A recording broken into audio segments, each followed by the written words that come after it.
हमें शौक नहीं लगा है। हम भी चाहते हैं शांत रहें, हम भी चाहते हैं खेले कूदे, हम भी चाहते हैं श्रृंगार रस की कविताएं लिखी जाए।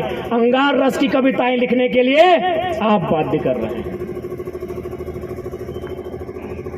सत्ता में बैठी सरकार बाध्य कर रही है। सरकार के जो पार्ट से कार्यपालिका, जो डीसी महोदय हैं, एसडीओ हैं, थाना प्रभारी हैं, ये लोग बाध्य कर रहे हैं। और इस आंदोलन में मैं चाहूंगा कि पत्रकारिता के साथ साथ कार्यपालिका भी अपना योगदान दे। कम से कम जो लोग 3rd और 4th ग्रेड की नौकरियां कर रहे हैं, जो लोग इसी हजारीबाग के किसी कमरे से तैयारी करके नौकरियां लिए हैं, आपको समर्थन करना होगा। और नहीं तो फिर आने वाला भविष्य, आप किसी प्रकार सेलेक्ट हो गए हैं, अगर नीति नहीं बन पाती है, याद रखिएगा, एक टीचर गारंटी नहीं ले सकता है कि उसका बेटा भी टीचर बनेगा। एक वीडियो गारंटी नहीं ले सकता है उसका बेटा वीडियो बनेगा। तो फिर दरोगा साहब काहे आप रात भर से परेशान कर रहे हैं? क्या आपका बेटा दरोगा बनेगा? गारंटी लेते हैं? अरे आप ईमानदारी से कहें तो आप अपनी ड्यूटी के लिए लड़ रहे हैं, बाकी अगर आपका बेटा का भविष्य कहा जाए ना, उसके लिए हम लोग लड़ रहे हैं। बताइए, आप दरोगा जी का बेटा दरोगा बनेगा? तो काहे डिस्टर्ब कर रहे हैं? गांधी के देश में, गांधी के मैदान में आप आंदोलन करने से रोक रहे हैं, काहे डिस्टर्ब कर रहे हैं? काहे डिस्टर्ब कर रहे हैं बताइए। चलिए, अच्छा लगा, ये डर अच्छा लगा कि सभा हजारीबाग में है और प्रशासन घर में जाके हमारे दोस्तों को धमका रही है। अच्छा लगा, गब्बर खुश हुआ। सबसे पहली बात, जितने भी मीडिया के बंधु आए उनका धन्यवाद देते हैं, प्रशासन के लोग आए हैं, जो पुलिस टीम, उनका भी धन्यवाद देते हैं। लेकिन आपको भी थोड़ा सा कानून की जानकारी होनी चाहिए कि जो भारत देश में पुलिसिया व्यवस्था है ना, वो क्यों बनाई गई है। भारत देश में जो पुलिसिया व्यवस्था है वो क्यों बनाई गई है? क्योंकि आप सब लोग आयु में हमसे बड़े हैं, हमारे बड़े भाई स्वरूप हैं। भले आप लोग ड्यूटी करने आए हैं, लाठी डंडा लेके आए हैं, आप गांधी मैदान को जलियांवाला मैदान में बदल दीजिए, कोई गम नहीं है। लेकिन आप भी थोड़ा सच्चाई को जान लीजिए कि भारत में जो पुलिसिया व्यवस्था है वो क्यों आई है, कब आई है, कैसे आई है। मरेंगे लेकिन छोड़ेंगे नहीं। भारत देश में पुलिसिया व्यवस्था 1861 में आई है।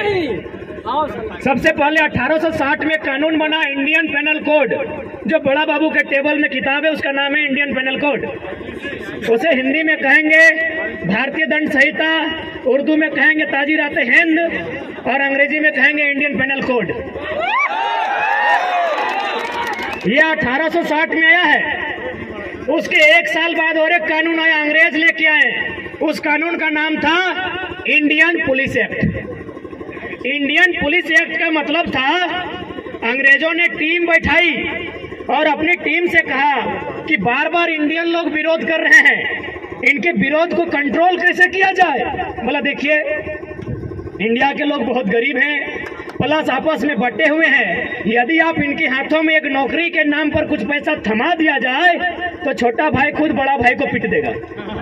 तो बोला देर किस बात की है, क्या किया जाए। तो चलिए कानून बने, उस कानून का नाम रहेगा इंडियन पुलिस एक्ट 1861। और उसमें तय हुआ कि जितने भी हवलदार, जितने भी चपरासी, जितने भी जमादार और जितने भी पुलिसकर्मी होंगे वो 100% हिंदुस्तानी लोग होंगे। उन्हें किसी को ऊपर लेवल का जॉब नहीं दिया जाएगा, जिसे हम लोग ICS कहते हैं। नेताजी बोस ने पास किया था एग्जाम, आपको पता होगा। इंडियन सिविल सर्विस, जिसे आज हम लोग इंडियन एडमिनिस्ट्रेटिव सर्विस कहते हैं और इंडियन पुलिस सर्विस कहते हैं, इंडियन फॉरेन सर्विस कहते हैं, इंडियन रेवेन्यू सर्विस कहते हैं। इसका नाम था इंडियन सिविल सर्विस। यानी इंडियन सिविल सर्विस में इंडियन का ना हो, बाकी इंडियन पुलिस एक्ट में इंडियन से भर देना है। क्या काम होगा कि जब भी कोई किसान, जब भी कोई नौजवान, जब भी कोई छात्र आंदोलन करेगा, इन्हीं इंडियन पुलिस एक्ट 1861 के माध्यम से जो लोग पुलिस बने हैं, इनके हाथों में लाठी थमा के दम भर के पिटाना है। बुरा मत मानिए दरोगा जी, आज भी वही काम हो रहा है। आज भी बिल्कुल हमारे भाई लोग हैं। आज भी एक भाई वर्दी पहन के उधर खड़ा है, एक भाई तैयारी कर रहा है, एक भाई प्रोटेस्ट कर रहा है, एक भाई लाठी से पीट रहा है। जंगलों में जो नक्सली बने हैं ना, नक्सली कहते हैं सबका पैंट टाइट हो जाता है, लेकिन हम साफ कहते हैं कभी सर्वे कीजिएगा, पता चलेगा एक भाई सीआरपीएफ में है, एक भाई एरिया कमांडर में है। पता कीजिएगा क्यों, किसके लिए? बस मुट्ठी भर लोगों के लिए, बस मुट्ठी भर लोगों के लिए देश का कानून है। यदि आपको यकीन नहीं हो रहा है तो सीट बेल्ट बांधिएगा, दाढ़ी साहब उड़ने वाले हैं। बस मुट्ठी भर लोगों के लिए कानून है इस देश में। आप क्या सोचते हैं हेमंत सोरेन कानून बना देंगे आपके लिए? आपकी जानकारी के लिए बता दें, हाल फिलहाल उनकी एक बहन का शादी हुआ है, टाटा ने 80 लाख खर्चा किया है। क्या लगता है आपके लिए कानून बना देंगे? और मोदी साहब का कहिए मत, भले उनका अपना बेटा नहीं है, गोद लिया बेटा एगो दुगो है। क्या लगता है छात्रों, आपके लिए कानून बना देंगे? क्या आप साइरस मिस्त्री हैं? आप साइरस मिस्त्री हैं क्या? साइरस मिस्त्री का नाम जानते हैं? सीएमडी, टाटा के पूर्व सीएमडी थे। पहले उनकी मौत के लिए हम नमन करते हैं, श्रद्धांजलि देते हैं। जब उनकी मौत हुई तो सरकार ने देखा कि कैसे मौत हुई, बोला पीछे बैठा था, सीट बेल्ट नहीं बांधा था, पीछे बैठा था, सीट बेल्ट नहीं बांधा था। अगला दिन कानून बन गया कि आगे छोड़िए, अब पीछे भी सीट बेल्ट बांधना होगा। क्यों? क्योंकि मरने वाला साइरस मिस्त्री था। छात्र रोज मरते हैं। मेरे 2 साथी 2 दिन पहले मारे गए, आज तक हम उबर नहीं पाए। और मेरे भाषण से तो आपको लगता है कि गुर्राने वाला टाइगर आई थोड़ा सा उस रूप में तो नहीं है।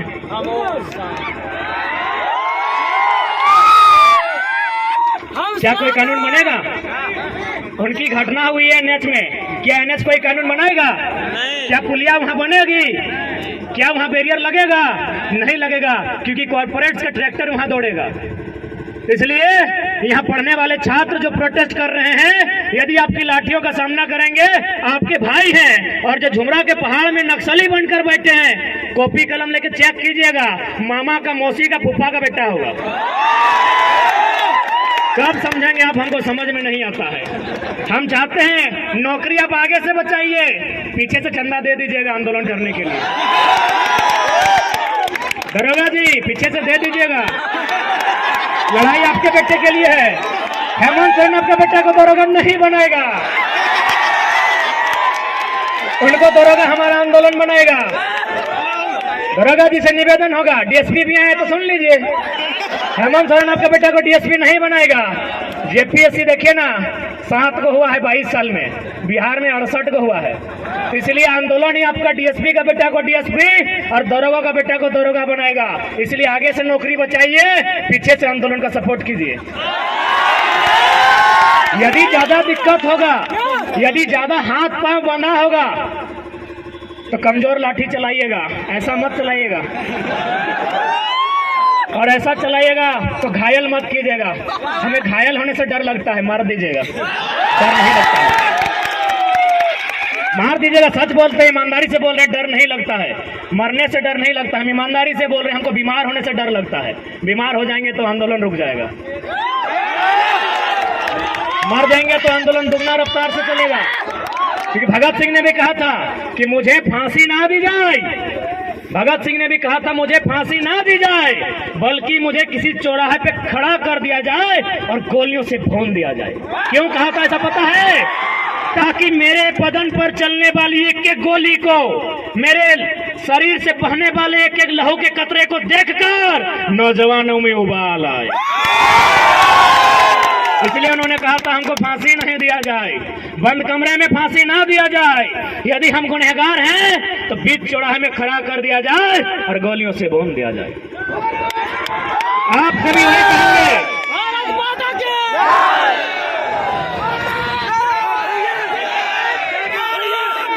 इसलिए आप सभी निवेदन करेंगे, आप ड्यूटी कीजिए, आपकी ड्यूटी का सम्मान करते हैं। हम लोग आंदोलन करते हैं, हमारे आंदोलन का भी कोऑपरेट कीजिए। तो कुछ नहीं मिलेगा, पैसा बटुआ में नहीं रखे हैं भैया, जितने भी पुलिस के भैया लोग आए सब तो बड़े हैं दादा साहब। पैसा पटुआ में नहीं रखे हैं, पैसा SBI में रखे हैं। किसका होने वाला है पता है ना? तो वही तो लड़ाई लड़ रहे हैं, छात्रों के लिए लड़ाई लड़ रहे हैं, किसानों की बात कर रहे हैं। काहे डिस्टर्ब कर रहे हैं? खैर डिस्टर्ब नहीं होंगे, डिस्टर्ब नहीं होंगे। यहाँ तो माननीय कोर्रा थाना के प्रभारी फोन किए थे। सिंदरी में 12 थाना का पुलिस खड़ी थी।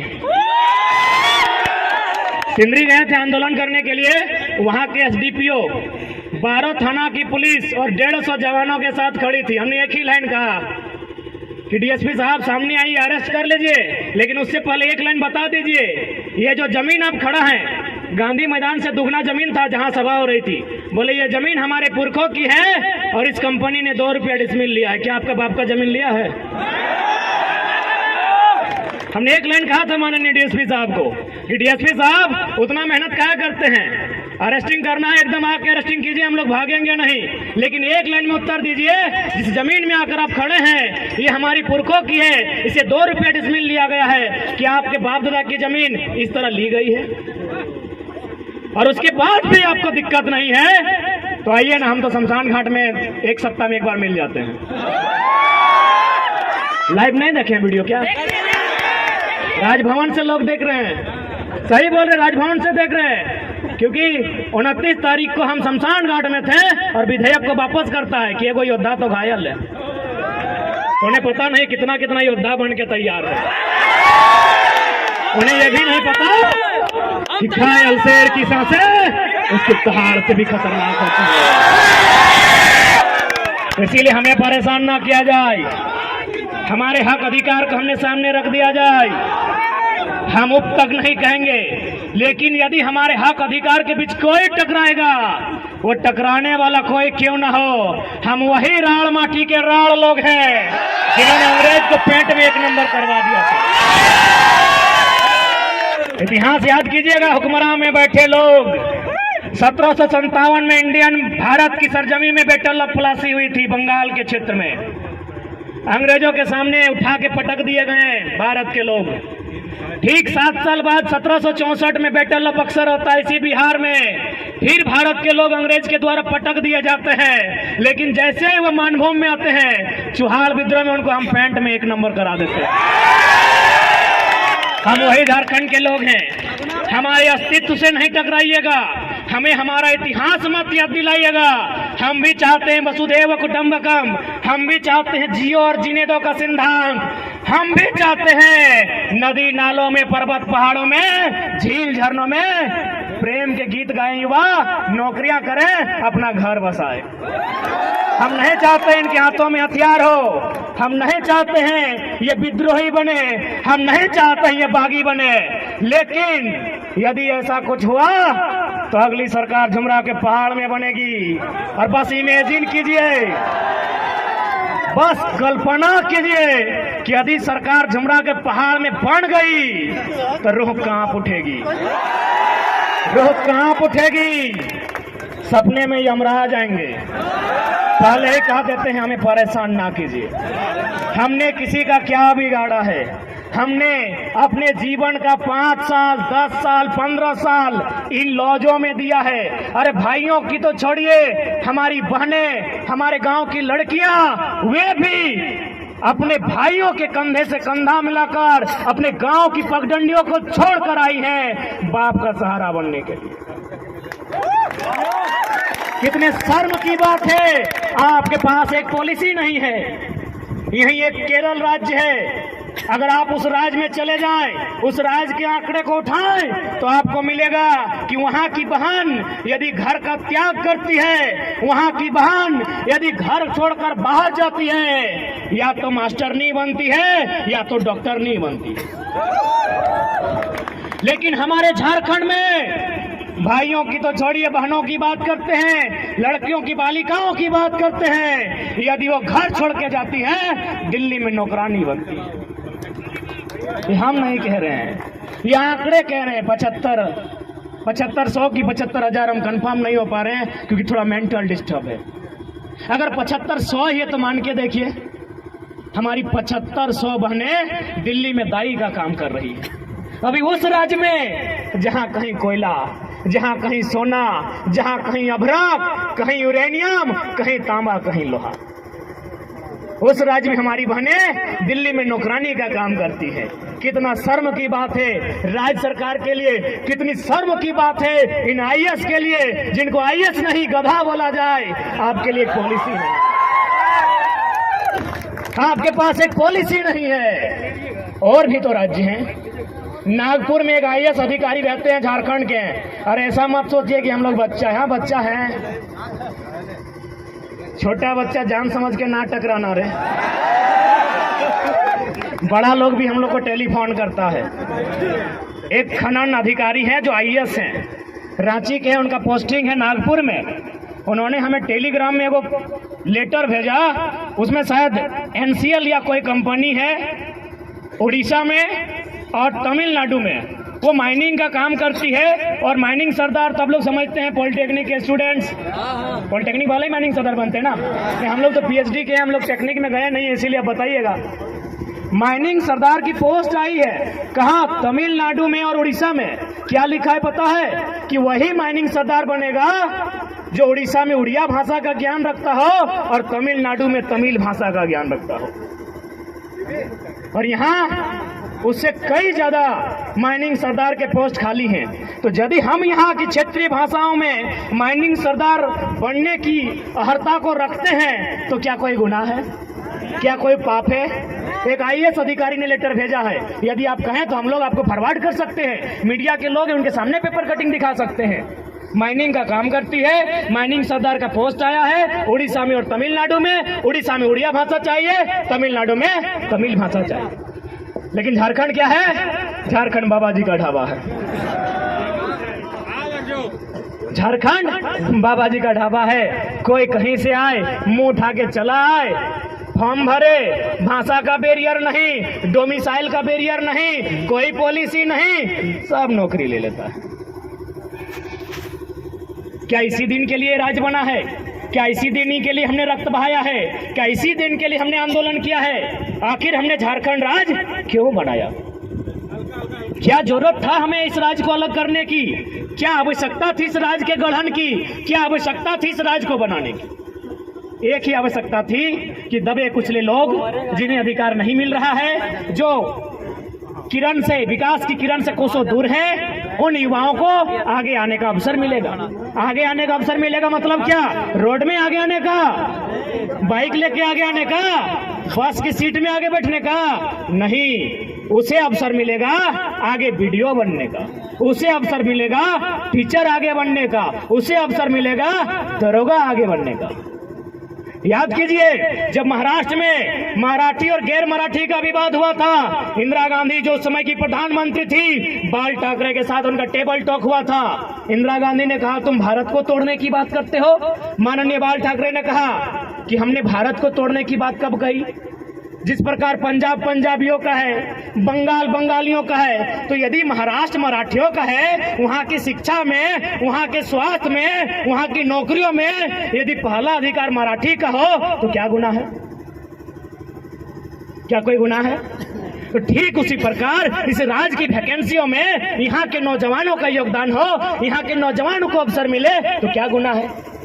और ये तो हम नहीं कह रहे हैं, भारत का संविधान कह रहा है। भारत का संविधान 309 जो विधानसभा को शक्तियां देता है, भारत की अनुसूची 7 जिसमें जो राज्य की सूची है, सूची नंबर 41 कहती है, वही अनुच्छेद 16(4) कहती है कि राज्य के हितार्थ में, राज्य के नौजवानों की नियुक्ति के हितार्थ में राज्य सरकार विकसित राज्यों को कंट्रोल करने के लिए, उनको एक बैरियर में बांध कर रखने के लिए नियम बना सकती है।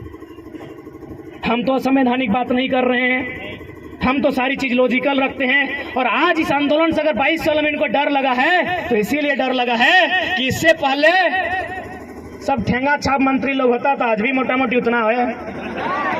मीडिया वाला पूछता था कि 1932 तो अंग्रेजों के टाइम का है, कैसे चलेगा?